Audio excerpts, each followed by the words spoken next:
E aí pessoal, tudo bem? Para quem não me conhece, para quem é a primeira vez no nosso canal, eu me chamo Harley Pacheco e sou um dos psicólogos aqui do IPSE, tá? Caso você não saiba, né, você vai saber agora. IPSE é Instituto de Psicologia Social, Comportamental e Experimental. Tá? Nós realizamos atendimento psicológicos a custos simbólicos e que muitas vezes são gratuitos, tá? A maior parte deles mediados por computador.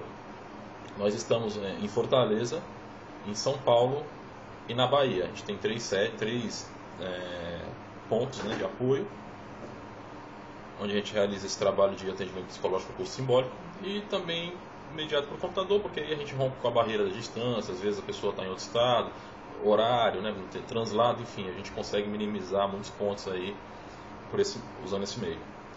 E aqui no IPSE a gente tem a cultura de sempre fomentar conhecimento, tá?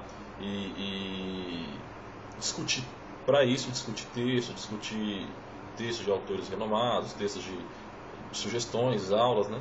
E hoje a gente vai ministrar uma videoaula sobre psicologia, que é característica da psicologia social, chama atitude, tá? O nosso tema hoje da nossa videoaula é atitude de psicologia social.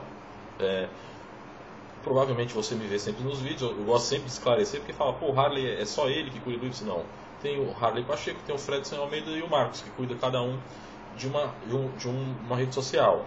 Ainda bem que eu fiquei com no YouTube, eu gosto muito, até porque dá pra gente ter essa interação, né? Mas tem o Fredson lá no Instagram, tem o Marcos no Facebook.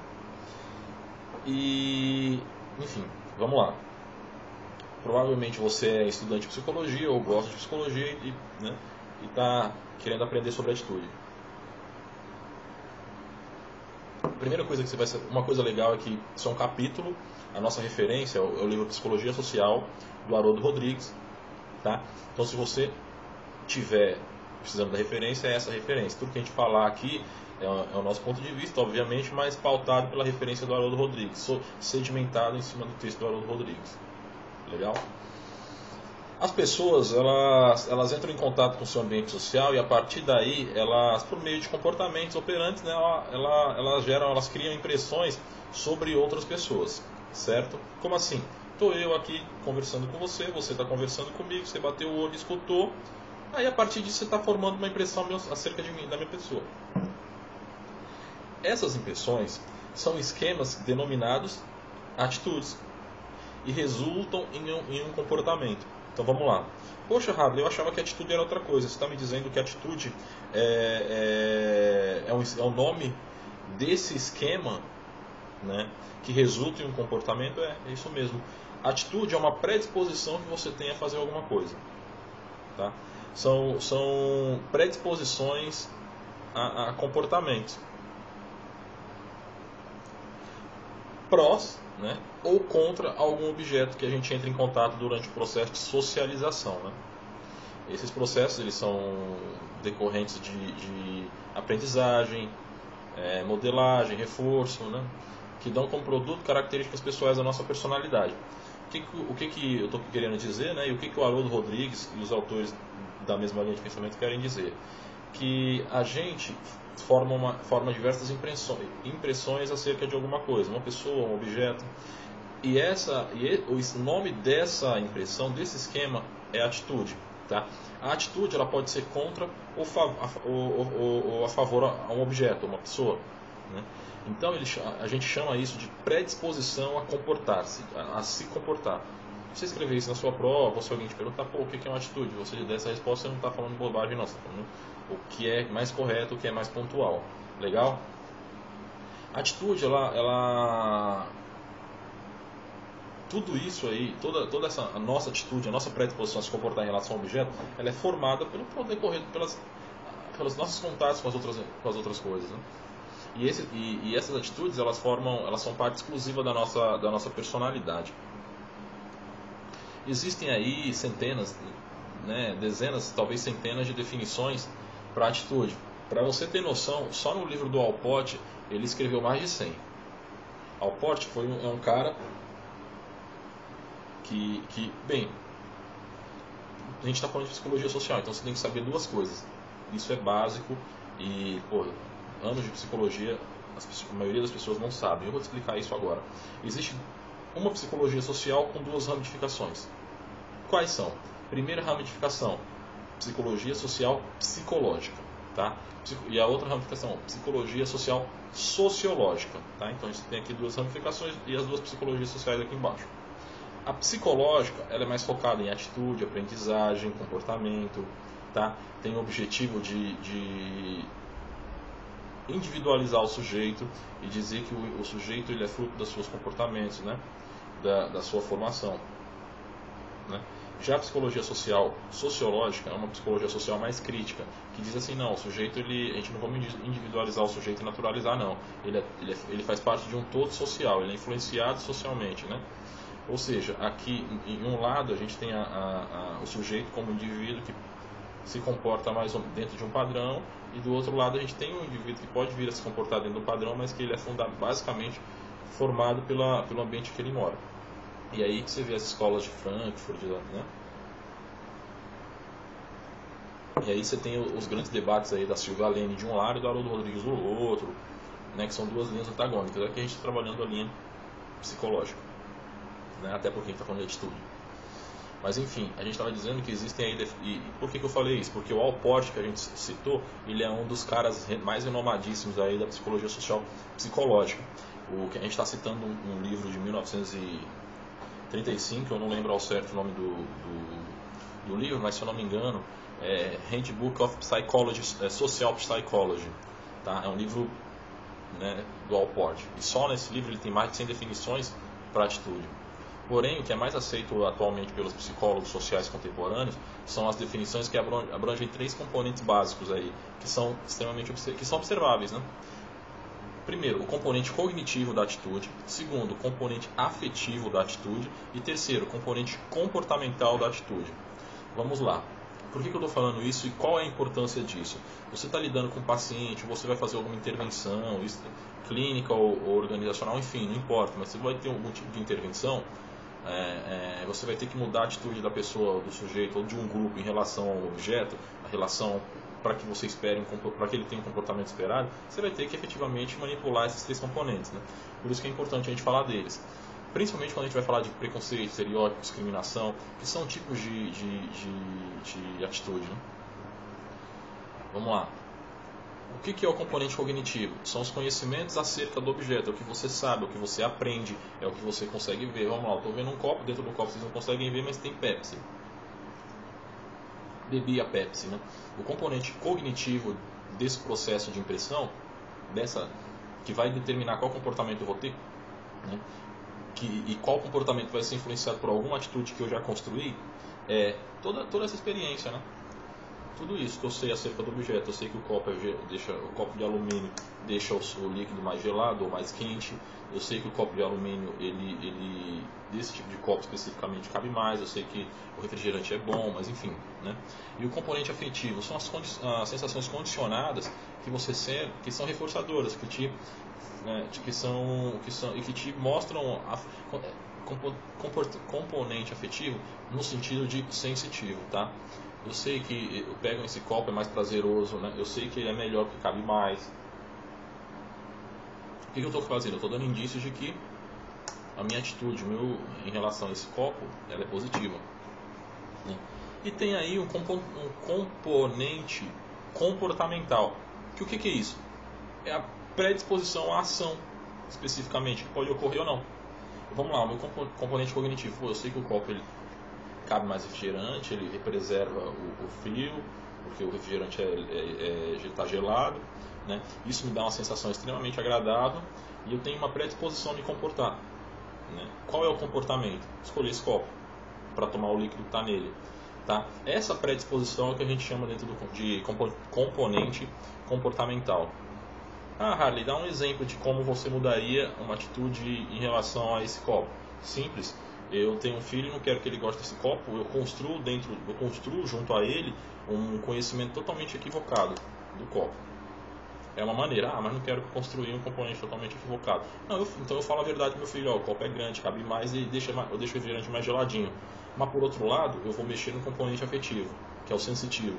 Eu vou dizer assim, filho, cada vez que você usar esse copo aqui, ele vai queimar sua mão, né? E aí eu deixo ele quente, mesmo o refrigerante estando gelado. E aí o que a pessoa, o que eu estou falando disso? Estou mostrando para esse menino que eu estou construindo uma atitude negativa, né, em relação a esse objeto, mas modificando o componente sensitivo, o componente afetivo da atitude. Mas não, eu também posso dizer não, vai deixar mais gelado mesmo, você vai sentir mais prazer quando estiver no sol. Então o que a gente pode fazer? Manipular o componente comportamental, que é a tal predisposição à ação, né? A predisposição a ele se comportar de uma forma. Né? Então, o que eu posso fazer? Reprimi-lo, né, entre aspas, para que ele não tenha esse tipo de atitude. Segundo Haroldo Rodrigues, lá no Psicologia Social, na versão de 1929, opiniões e crenças, elas são diferentes de atitude, né? Mas às vezes se integram. Por que elas são diferentes? Porque ela não tem aí uma conotação afetiva. Ah, entendi. Então qual que é a diferença de opinião e atitude? Eles não têm o componente afetivo, sensitivo, né? Entendeu? Qual é a minha opinião em relação a esse copo? Ah, ele é feio. Por quê? Porque ele não tem um componente de agradável ou não. Eu não estou avaliando isso, né? E o que é crença? Crença, por outro lado, é justamente eu ter uma falsa noção ou uma noção verdadeira em relação ao objeto, mas sem ter experimentado. Percebem que são três conceitos que se integram, mas que são diferentes, que podem aparecer separados? Ah, não gosto de comer maçã. Eu nunca comi maçã. Então isso é uma falsa crença, né? Ah, não gosto de maçã, mas eu já comi maçã, né? Então, você pode, se você comer novamente, isso você tem uma atitude positiva, senão você tem uma opinião. Eu não gosto de maçã, então não vou me comportar diante a ela, nem bom nem ruim, deixa ela aí, ignora, tá? Aí, Rosenberg, que é um cara que é mais citado por Haroldo Rodrigues, ele demonstrou por meio de experimentos que o componente cognitivo e afetivo da atitude, eles tendem a ser concorrentes entre si, né? Por quê? Porque às vezes, por mais que o que vai fazer eu me comportar? A minha predisposição se efetivamente se transformar em comportamento. Se os dois prevalecerem de maneira igual, se forem positivo ou se forem negativo. Agora, se um é positivo e o outro é negativo, aí vai estar aqui um negócio que chama de consonância cognitiva, ou aliás, dissonância cognitiva, tá? Que quem fala mais já é Festinger, não é mais nenhum desses caras. Eu nem ia falar de dissonância cognitiva, mas já aproveitei o gancho, né, para falar de um tema que é muito interessante. Newcombe, Turner e Converse, em 1965, também citado por Haroldo Rodrigues no livro de Psicologia Social, eles falam que as atitudes humanas são propiciadoras de um estado de prontidão que vai resultar em determinado comportamento. Percebe que as palavras são outras, a informação, as palavras mudam, mas a informação prevalece a mesma, né? O estado de prontidão, lá eu estou chamando de predisposição, mas não tem muita diferença nisso, né? E Katz e Stolland, também citado por Haroldo Rodrigues em 1959, né? Crunchfield e Ballantyne em 1962, Smith, Brunner e White em 1945, veem nas atitudes a própria força motivadora da ação, né? Eles falam assim, o que faz a gente se mover é a nossa atitude em relação a algo, tá?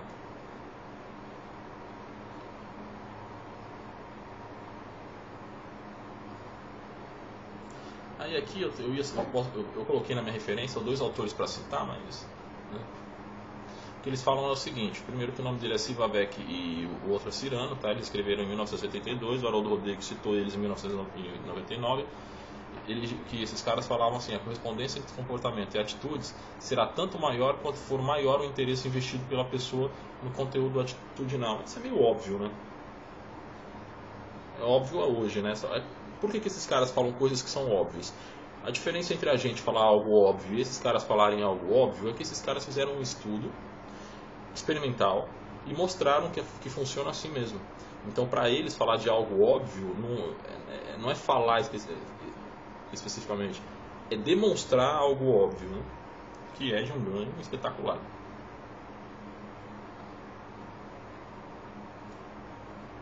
Como que aí o próximo tópico desse mesmo capítulo é formação e função da atitude? Bem, Atitudes podem ser aprendidas, né? Uma criança que é reforçada pode se mostrar favorável a um objeto e quando ela é punida, ela indicar sentimentos desfavoráveis a esse objeto. E tenderá a desenvolver uma atitude favorável ao primeiro e desfavorável ao segundo. Bem, fato, né? Aqui a gente só está endossando o que foi falado no começo da nossa videoaula.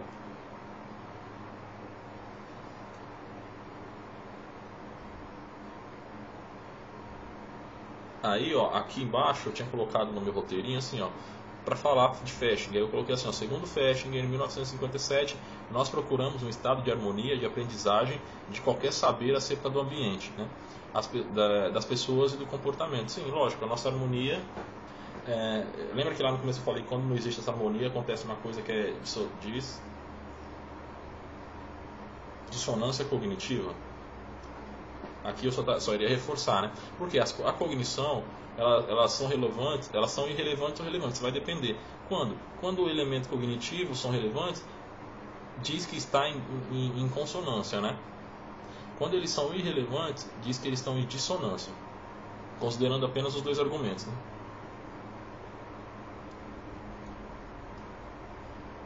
Mudança de atitude, porra, é possível? Ó, diz que a dissonância cognitiva é um estado desagradável, né? Quando aparece faz a gente ficar meio lelé das ideias, né? Eu acho que é verdade, porque pensa, você tem gosto, mas não... Sabe quando você fala gosto, mas não gosto, quero, mas não quero, amo, mas não amo? Isso existe, tá? Isso existe. Isso se chama dissonância cognitiva, tá? E a gente vai tentando diminuir isso e eliminar, tá? Porque é algo extremamente desagradável. Por que eu estou falando isso? Porque quando você elimina alguma coisa que é desagradável, o que você está fazendo é mudar aí a sua atitude. Nesse caso especificamente. A dissonância só pode ser reduzida ou eliminada com a inserção de novas cognições, né, de novos conhecimentos, alterando aí as existentes. Tá? As cognições elas mudam se houver comportamentos que tenham consequências cognitivas que favoreçam o estado de consonância. Né? Pensa aí, você está no estado de consonância vou dizer assim, preconceito, né? Preconceito contra homossexuais, vamos pegar isso aí. Eu ia falar sobre negro, mas negro está muito batido. Todo mundo fala que não pode ser preconceituoso e tal, tem que tolerar, mas aí você escuta piadinha de gay, de viado, de bicha. E aí, é ou não é? É ou não é? Porque a piada por si só, ela tá ali sendo preconceituosa, né?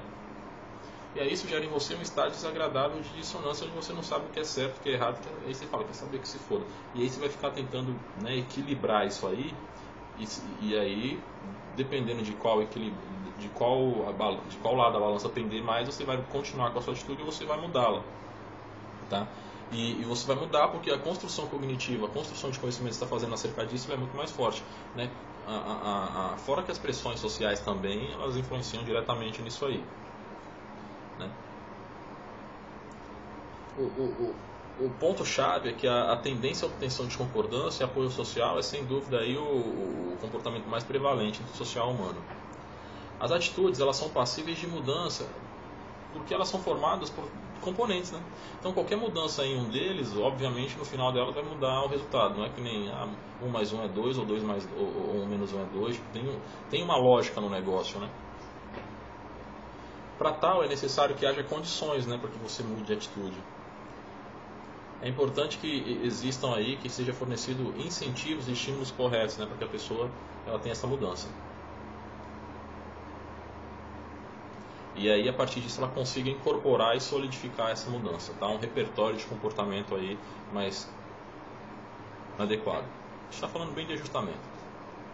Cohen, em 1964, ele fala assim, ó, onde há pequenas recompensas, poucos benefícios materiais, poucas justificações, pouca coerção, muita escolha, alta autoestima, um agente influenciador desagradável, um comportamento altamente discrepante, a dissonância será máxima e as atitudes mudarão no sentido de valorizar a posição discrepante com que uma pessoa se compromete. É também uma coisa que é meio óbvia, mas um óbvio comprovado. Então, se você manipular todos esses elementos que a gente falou aí na nossa videoaula, você vai conseguir ter o resultado esperado. E se você usar esse conhecimento que a gente está te passando de maneira gratuita na sua prova, provavelmente também vai tirar 10. Então, enfim, Ah, só mais uma coisa, pessoal, aqui embaixo ó, vai aparecer uma propagandinha do Google, eu costumo falar isso no começo do vídeo, mas hoje passou, do YouTube, então eu vou pedir que você clique nela, né, para nos ajudar.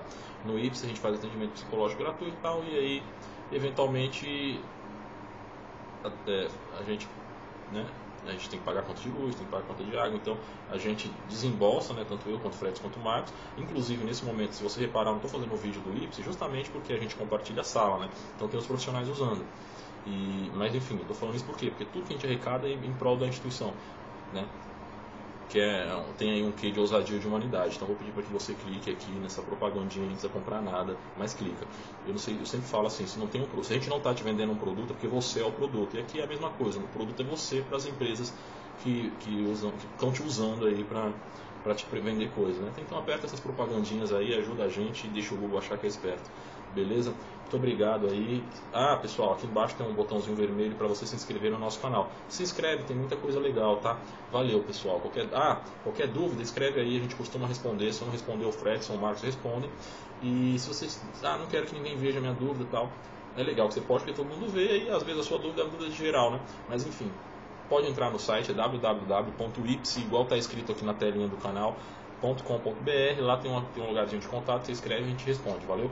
Muito obrigado, beleza? Show de bola, valeu!